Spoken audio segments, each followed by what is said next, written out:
আজ আমরা চলে এসেছি আবারও ইটভাটা সংলগ্ন এলাকায় সারদা কলোনিতে। আমাদের সদস্য গৌতমদার বাড়ির পাশেই আর কি দুলাল কর্মকার দাদার বাড়ির অনুষ্ঠান, মহাপ্রভুর ভোগ ও সাধু গুরু বৈষ্ণবদের সেবা আর কি। সেই সেবায় আজকে অনেক গ্রামের আশেপাশে মানুষ এবং সাধুগুরুদের সেবা দেওয়ার পরেই এই ছোট ছোট বাচ্চাদের সেবার উদ্দেশ্যে আর কি আমাদের দাদারা নিজেরাই এসে দিচ্ছে, দেখতেই পাচ্ছেন খাবারগুলো আর কি।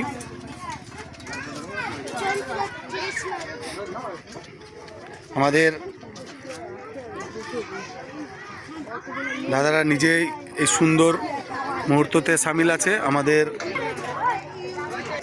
ছোট ছোট বাচ্চারা সব লাইনে দাঁড়িয়ে গেছে এবং আমাদের এই ছোট ছোট বাচ্চাদের লাইনে দাঁড়িয়েছে এবং আরও কিছু মানুষ আসতে শুরু করেছে দূর দূর থেকে আর কি।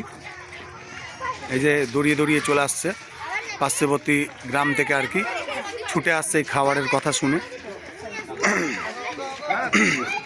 এত সুন্দর একটা চিন্তা ভাবনা, সাধুগুরু বৈষ্ণবদের সেবা, তার সঙ্গে সঙ্গেই এই ক্ষুদ্রার্ত ছোট ছোট বাচ্চাদেরকে সেবা করার একটা যে ইচ্ছা, সেটা আমাদের এই দাদারা নিজেরাই উদ্যোগ নিয়েছে।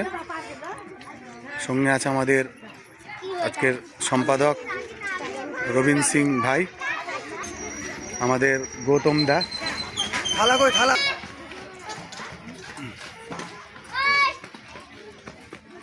চলছে সে।